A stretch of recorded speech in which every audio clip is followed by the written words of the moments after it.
வணக்கம். மனம் கவர்ந்த பங்குச்சந்தை அப்படிங்கிற இந்த தொடரில் வார இறுதி நாட்களில் கமாடிட்டிஸில் கோல்டு, சில்வர் மற்றும் க்ரூட் ஆயில், அதே மாதிரி பங்குச்சந்தையில் நிஃப்டி மற்றும் அதனுடைய செக்டார்ஸ்களை பற்றி வழக்கமாக பார்த்துக்கிட்டு வரோம். இந்த வாரம் எப்படி செயல்பட்டது, அடுத்த வாரம் எப்படி செயல்பட வாய்ப்புகள் இருக்குது அப்படிங்கிறத தொடர்ந்து பார்த்துக்கிட்டு வரோம். இந்த வாரம் அப்படி பார்ப்பதற்கு முன்னாடி புதிதாக இணைந்துள்ள அத்தனை நல்ல உள்ளங்களுக்கும் என்னுடைய மனமார்ந்த நன்றிகள். உங்களுடைய லைக்ஸ், கமெண்ட்ஸ் மற்றும் சப்ஸ்கிரிப்ஷன் மூலிமா நீங்கள் கொடுத்துட்டு வர ஆதரவுக்கு மிக்க நன்றி. வழக்கம் போலவே முதல்ல கமாடிட்டிஸ்லேருந்தே ஆரம்பித்து பார்த்துடலாம். அதில் கோல்டு இந்த வாரம் வெள்ளிக்கிழமை இரவு சுமார் 11 மணி அளவில் $4,346 இப்போ ட்ரேடிங் நடந்துகிட்ருக்கு. ஒரு மிகப்பெரிய இறக்கமானது, கிட்டத்தட்ட ஒரு 3% நெருக்கத்தில் இப்போ இறக்கம் இருந்துகிட்ருக்கு. 4,323 வரைக்கும் போனாங்க. ஒரு $20 ரெக்கவரி இப்போ கொஞ்சம் இருந்துக்கிட்டு இருக்கு. ஒரு பெரிய சரிவுன்னு தான் சொல்லணும். ஏன்னா 4,481 இன்றைக்கான உச்சம் அங்கேருந்து கீழே வந்திருக்கு. ஸோ 4,380க்கு கீழே இது வரைக்கும் க்ளோசிங்காக வச்சதில்லை. அதாவது நம்ம ரீசன்ட் டேஸில் நம்ம பார்த்த இடத்துல, இந்த இடத்துல ரீசெண்டாக நமக்கு க்ளோசிங் வச்சது கிடையாது. இறக்கம் வந்தது, 4,120 வரைக்கும் இறக்கம் வந்தது.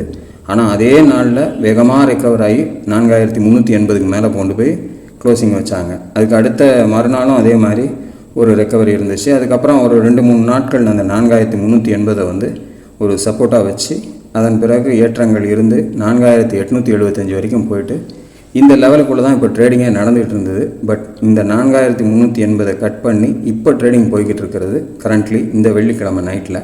இன்னும் க்ளோசிங் வரல. க்ளோசிங் எந்த இடத்துல வருது அப்படிங்கிறது ரொம்ப முக்கியம். வெதர் இந்த ஒரு வேளை இன்றைக்கி வெள்ளிக்கிழமை இந்த 4,380க்கு கீழே க்ளோசிங் போயிட்டால் திங்கட்கிழமை நமக்கு அதற்கு கீழே இறக்கங்கள் வர ஆரம்பிச்சதுன்னா இந்த 4,120 மீண்டும் வாய்ப்பாக அமையறதுக்கு சான்சஸ் இருக்குது. ஒரு நல்ல ஒரு இறக்கம் வர்றதுக்கு சான்சஸ் இருக்குது. அப்படி இல்லாமல் திங்கட்கிழமை அந்த கன்ஃபர்மேஷன் கேண்டில் நமக்கு கிடைக்கல அப்படின்னா மீண்டும் 4,380க்கு தாண்டி செல்வதற்கான வாய்ப்புகள் அதிகம் உண்டு. ஸோ எப்படி க்ளோசிங் வைக்க போகிறாங்கங்கிறதையும் பார்க்கணும். அதே மாதிரி வரக்கூடிய மண்டே அதனுடைய கன்ஃபர்மேஷன் நமக்கு ஸ்ட்ராங்காக கிடைக்குதா அப்படிங்கிறதையும் நம்ம பார்க்கணும். 4,380க்கு கீழே க்ளோசிங் வரும்போது கோல்டில் ஒரு நல்ல ஆப்பர்ச்சுனிட்டி இறங்கி வந்து கீழே வாங்கணும்னு ஆசைப்பட்றவங்களுக்கு ஒரு சந்தர்ப்பம் கிடைக்கிறதுக்கு சான்சஸாக இருக்கும். இந்த 4,120 வரைக்கும் வர்றதுக்கு சந்தர்ப்பங்கள் கொடுத்து அந்த இடத்துல என்ன செய்து அப்போ இருக்கக்கூடிய சூழ்நிலை என்ன என்றதை பார்த்து அதுக்கு தகுந்த மாதிரி அந்த இடத்துல பர்ச்சேஸ் பண்ணுறதுக்கு தயாராகலாம். அடுத்து சில்வர் பார்க்கலாம். சில்வர் 68.90 ட்ரேடாக நடந்துகிட்ருக்கு. நம்மளுடைய சப்போர்ட் லெவல் 68.80. இதுலேயும் ஒரு நல்ல இறக்கம். குறிப்பாக இன்றைக்கி 6% மேலே இறக்கம் வந்திருக்கு. $74 தான் ஹை. அங்கேருந்து கீழே இப்போ 68.90 நெருக்கத்தில் ட்ரேடிங் நடந்துகிட்ருக்கு. அந்த 68.80 தொட்டிருக்கிறாங்க. ஸோ இதற்கு கீழே க்ளோசிங் போனால் 63.40, 58.30 அடுத்தடுத்து உள்ள லெவல்கள். ரொம்ப ஸ்ட்ராங்காக இதற்கு முன்னாடி இதற்கு கீழே க்ளோசிங் கொடுக்கல ரீசன்ட் டேஸில். அதாவது நான் சொல்கிறது மார்ச், ஏப்ரலுக்கு முன்னாடி வந்த ஒரு இறக்கத்தில் அதற்கு கீழே ஸ்ட்ராங்காக க்ளோசிங் கொடுக்கல. 68.80க்கு கீழே ஒரு வேளை வாய்ப்புகள் எடுத்து க்ளோசிங் போயிடுச்சு அப்படின்னா கோல்டில் சொன்ன மாதிரி தான் அதற்கு அடுத்து வரக்கூடிய கேண்டில்ஸ் கன்ஃபர்மேஷன்ஸாக இருந்து கீழே வரங்க ஆரம்பிச்சதுன்னா இந்த 63.40, 58.30 ஒரு நல்ல சப்போர்ட்டுகளாக அடுத்தது இருக்கும். அப்படி இல்லாமல் இங்கிருந்து திரும்பும்போது மீண்டும் 78.10 நோக்கி செல்வதற்கான வாய்ப்புகள் சில்வரில் இருக்கும். என்ன செய்துன்றதை பொறுத்திருந்து பார்ப்போம். ஒரு நல்ல இறக்கம் சில்வரின் கோல்ட்லையும் கிடச்சிருக்கிறத நம்ம இப்போ பார்க்கும்போது தெரியுது. தொடர்ந்து என்ன செய்துன்றதை வெயிட் பண்ணி பார்ப்போம். அடுத்து க்ரூட் ஆயில் பார்ப்போம். க்ரூட் ஆயில் $90 இப்போ கரண்ட்லி ட்ரேடிங் நடந்துகிட்டு இருக்குது. 96க்கும் 88க்கும் நடுவில் கடந்த 2 வாரங்களாக ட்ரேடிங் நடந்துகிட்ருக்கு. ஸோ அந்த 96 தாண்டியும் பெருசாக க்ளோசிங் போகல, 88 தாண்டி கீழேயும் வரலை. ஸோ இது உடைக்கிற வரைக்கும் நமக்கு அடுத்து பெரிய மாற்றங்கள் இல்லை. இருந்தாலும் 96 தாண்டி க்ளோசிங் போச்சுன்னா நமக்கு கொஞ்சம் அன்சேஃபராக தான் ஃபீல் பண்ணணும். ஏன்னா மார்க்கெட் ஏற்கனவே நமக்கு ரொம்ப இறங்கி இருக்கக்கூடிய இந்த சூழ்நிலையில் திருப்பியும் மீண்டும் அந்த $100 நோக்கி செல்லக்கூடிய வாய்ப்புகள் எடுத்துக்கிச்சுன்னா நமக்கு ரொம்ப கஷ்டம். 88 கட் பண்ணி கீழே போகக்கூடிய சாதகமான சூழ்நிலை ஏற்பட்டால் ரொம்ப நல்லது. வாய்ப்புகள் எப்படி இருக்கோ நம்ம காத்திருந்து பார்ப்போம். இப்போதைக்கு இந்த 96க்கும் 88க்கும் நடுவில் தான் இருக்குது. இதை உடைக்கிறதுக்கான வாய்ப்புகள் கிடைக்கும்போது அதுக்கான வேலைகளை அது செய்ய ஆரம்பிக்கும். அடுத்தடுத்த ரெசிஸ்டன்ஸையோ சப்போர்ட்டையோ டச் பண்ணுறதுக்கு முயற்சி பண்ணும். என்ன செய்துன்றதை பொறுத்திருந்து பார்ப்போம். அடுத்து நிஃப்டி மற்றும் அதனுடைய செக்டார்ஸுகளை பார்த்துடலாமா. நிஃப்டி 23,366 முடிச்சிருக்காங்க. 23,360 தான் நம்மளுடைய சப்போர்ட் லெவல். ஸோ இந்த வாரம் பார்த்திங்கன்னா இந்த லெவலுக்கு கீழே க்ளோசிங் கொடுக்காமல் எப்படி மெயின்டைன் பண்ணியிருக்காங்கன்னு பாருங்கள். திங்கட்கிழமை அன்னைக்கு க்ளோசிங் வந்து 23,382, லோ 23,357. செவ்வாய்க்கிழமை அன்னைக்கு ஒரு கேப் டவுன் ஓப்பனிங்காக போய் 23,229 லோ அண்ட் ஓப்பன் ஒரே மாதிரி இருந்துச்சு. ஸோ அதுலேருந்து திருப்பி ரிக்கவர் ஆகி 23,483 முடித்தாங்க. புதன்கிழமை அன்னைக்கும் 23,405 முடிச்சிருக்காங்க. இறக்கம் கீழே வந்திருந்தாலும் கூட 23,151 வரைக்கும் வந்திருந்தாலும் கூட மறுபடியும் அதுலேருந்து ஒரு ரிக்கவரி கொடுத்து 23,405 முடித்தாங்க. வியாழக்கிழமை அன்றைக்கும் அதே மாதிரி தான். இறக்கம் 23,247 வரைக்கும் வந்திருந்தாலும் ஓப்பனும் ஆல்மோஸ்ட் 23,282 ஓப்பன் ஆகிருந்தாலும் க்ளோசிங் வந்து 23,416 முடித்தாங்க. இன்றைக்கும் ஓப்பன் வந்து 23,478 ஓப்பன் ஆனாலும் ஹை 23,516 போயிருந்துச்சு. லோ 23,282 வந்திருக்கு. But closing 23,366. ரொம்ப க்ளோஸ் டு அவர் அந்த சப்போர்ட் லெவல், நம்ம கொடுத்துருக்க சப்போர்ட் லெவல். இதில் எதுக்கு நான் இவ்வளோ விளக்கமாக இவ்வளோவும் சொன்னேன் அப்படின்னா, இந்த 360 மெயின்டைன் பண்ணுறதுக்கு இந்த 5 நாள் சரியாக போயிடுச்சு. வேறு ஒன்றுமே செய்ய முடியல. இந்த பக்கமும் போக முடியல, அந்த பக்கமும் கீழே க்ளோசிங் வைக்க முடியாமல் நம்மளை போட்டு தவிச்சிக்க வச்சிருச்சு மார்க்கெட்டு. ஸோ இன்னும் இருக்கக்கூடிய சூழ்நிலைகளை பார்க்கும்போது இறங்குறதுக்கான வாய்ப்புகள் அதிகம் கொடுக்குற மாதிரியான ஒரு சூழ்நிலைகளை தான் அதிகம் கொடுத்துக்கிட்டு இருக்குது. எதுக்கும் கவனமாக இருங்க. 23,360 கீழே வரக்கூடிய திங்கட்கிழமை இறங்கி போச்சுன்னா கொஞ்சம் கவனமாகவே பார்த்துங்க. அடுத்த சப்போர்ட் லெவல்ஸாக நான் பார்க்குறது 22,800, 22,430 தான் அடுத்து இருக்கக்கூடிய சப்போர்ட் லெவல்கள். வாய்ப்பு தராமல் ஒரு வேளை கொஞ்சம் ஸ்ட்ராங்காக இருந்துட்டு, ஏன்னா இன்றைக்கி ஆர்பிஐ பாலிசி கூட அன்சேஞ்சுன்னு தான் வந்திருக்கு. இருந்தாலும் மார்க்கெட் வந்து ஒரு 100 புள்ளிகள் மேலேயும் 100 புள்ளிகள் கீழேயுமா மாறி மாறி போச்ச ஒழிய ஒரு மிகப்பெரிய மாற்றம் கீழேயோ மேலேயோ தராமல் இருந்துகிட்டு இருந்தது தான் இன்றைக்கி பார்க்க முடிஞ்சுது. எப்படி இருந்தாலும் 23,360 சப்போர்ட்டாக எடுத்து திரும்பிச்சுன்னா 24,000 ஒரு முக்கியமான ரெசிஸ்டன்ஸாக இப்போ கடந்த ஒரு 4 வாரங்களுக்கு மேலே தக்க வச்சுக்கிட்டுருக்கு.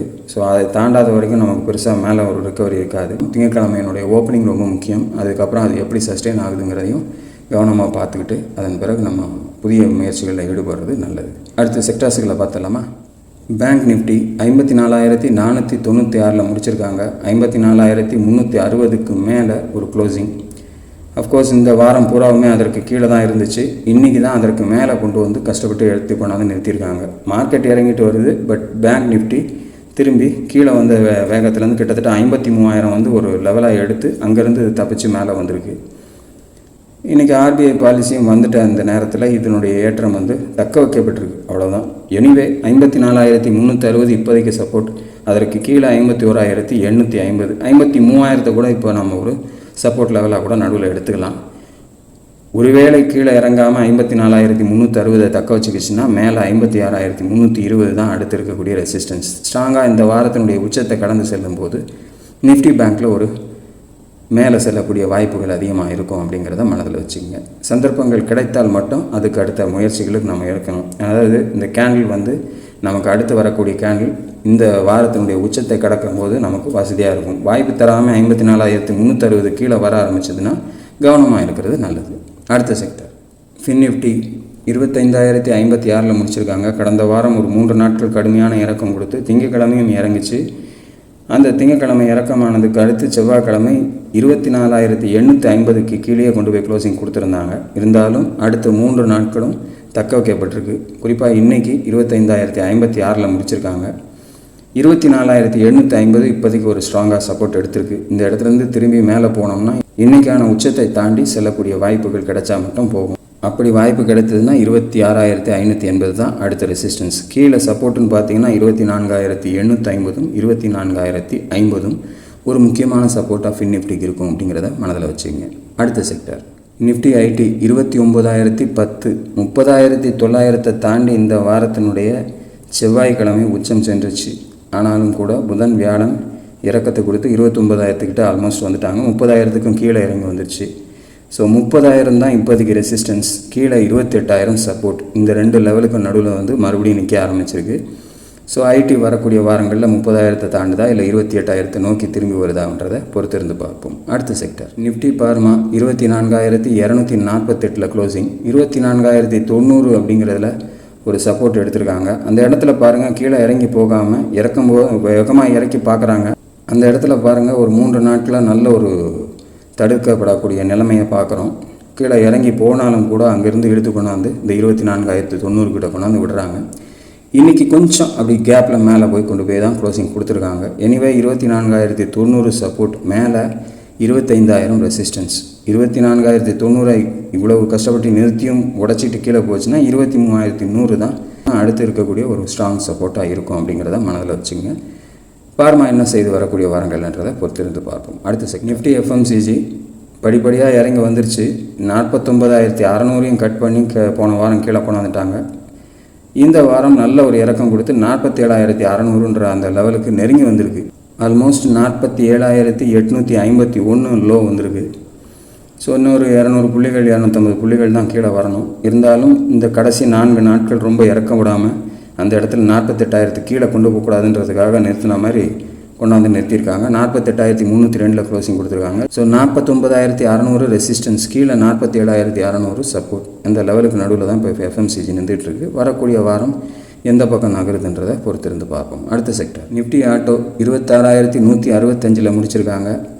26,040க்கு மேலே ஒரு க்ளோசிங் இறங்கிடுச்சு இந்த வாரத்தில். அதுக்கு கீழே இருந்தாலும் கொஞ்சம் கொஞ்சமாக அதை தத்தளிக்க வச்சு மேலே கொண்டு வந்துட்டாங்க. ஸோ 26,165 முடிச்சிருக்காங்க. 26,400 தான் அடுத்திருக்கக்கூடிய ரெசிஸ்டன்ஸ். ஆல்மோஸ்ட் இன்றைக்கி ஹையை பார்த்திங்கன்னா 26,349 வரைக்கும் போயிருக்கு. அப்படி 26,400 தாண்டிச்சுன்னா 26,940 தான் அடுத்த ரெசிஸ்டன்ஸ். கீழே 26,040 சப்போர்ட், அதையும் உடச்சி கீழே செல்லக்கூடிய வாய்ப்பு எடுத்துருச்சுன்னா 25,275 தான் நமக்கு அடுத்து இருக்கக்கூடிய ஸ்ட்ராங் சப்போர்ட்டாக இருக்குது. அதற்கு கீழே போகும்போது கொஞ்சம் கவனமாக இருக்க வேண்டிய கட்டாயமும் நமக்கு இருக்குது நிஃப்டி ஆட்டோவை பொறுத்தளவு. அடுத்த செக்டர் நிஃப்டி ரியாலிட்டி 768 க்ளோசிங். 785 ரொம்ப ஸ்ட்ராங்காக போன வாரமே தடுத்து நிறுத்தி அதுலேருந்து கொஞ்சம் கொஞ்சமாக குறைஞ்சி வந்திருக்கு. ஸோ முயற்சி தான், மறுபடியும் இந்த 785 நெருங்கி தான் போய்கிட்டு இருக்குது. ஆனாலும் கூட தடுத்து தள்ளப்பட்டுக்கிட்டே இருக்குது. 720 தான் சப்போர்ட், மேலே 785 இப்போதைக்கு ஒரு ஸ்ட்ராங் ரெசிஸ்டன்ஸாக இருக்குது. அதை தாண்டும் போது 820. வரக்கூடிய வாரங்களில் எந்த பக்கம் கட் பண்ண ட்ரை பண்ணுது அப்படிங்கிறத பொறுத்திருந்து பார்ப்போம்.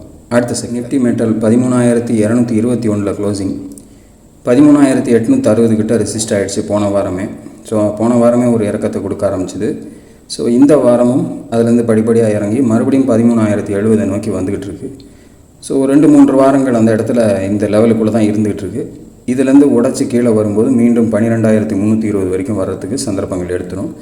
ஸோ அடுத்த வாரம் இந்த லெவலுக்கு கீழே க்ளோசிங் 13,070 கீழே க்ளோசிங் போனால் கொஞ்சம் கவனமாக இருக்கிறது நல்லது. அடுத்த sector Nifty oil and gas 11,106 முடிச்சிருக்காங்க. 11,480க்கு மேலே போனது போன வாரம். ஆனால் வெள்ளிக்கிழமை அன்றைக்கே நல்ல ஒரு இறக்கத்தை கொடுத்து கீழே கொண்டாந்துட்டாங்க. ஸோ இந்த வாரம் ஒரு பெரிய மாற்றங்கள்லாம் இல்லை, ஏற்றங்களும் இல்லை, ஒரே குறிப்பிட்ட அந்த லெவலுக்குள்ளே தான் நின்றுட்டுருக்கு. 11,480 தான் தொடர்ந்து இப்போ ரெசிஸ்டன்ஸாகவே இருந்துகிட்டு இருக்குது. கீழே 10,700 ஒரு ஸ்ட்ராங் சப்போர்ட்டாக இருந்துகிட்ருக்கு. ஒரு பெரிய ஃப்ளக்சுவேஷன் இல்லாத வாரமாக இந்த வாரம் ஆயில் அண்ட் கேஸில் இருக்குது அப்படிங்கிறத பார்க்கும்போதே தெரியுது. ஸோ வரக்கூடிய வாரம் இந்த லெவல்களில் எதையாவது தொடர்றதுக்கு முயற்சி பண்ணுதா அப்படிங்கிறத பொறுத்திருந்து பார்ப்போம். இதுதான் இந்த வாரத்துக்கான செக்டார் லெவல்ஸ். நிஃப்டியை பொறுத்தளவில் திங்கட்கிழமை கவனமாக இருங்க. 23,360க்கு கீழே க்ளோசிங் போகும்போது 22,800 இல்லை 22,430 முக்கியமான லெவல்ஸ். இந்த 22,430க்கும் கீழே போனால் ரொம்ப கஷ்டம். ஏன்னா சூழ்நிலைகள் அப்படி இருக்குது. ஏன்னா உலக சூழ்நிலைகள் அப்படி இருக்குது.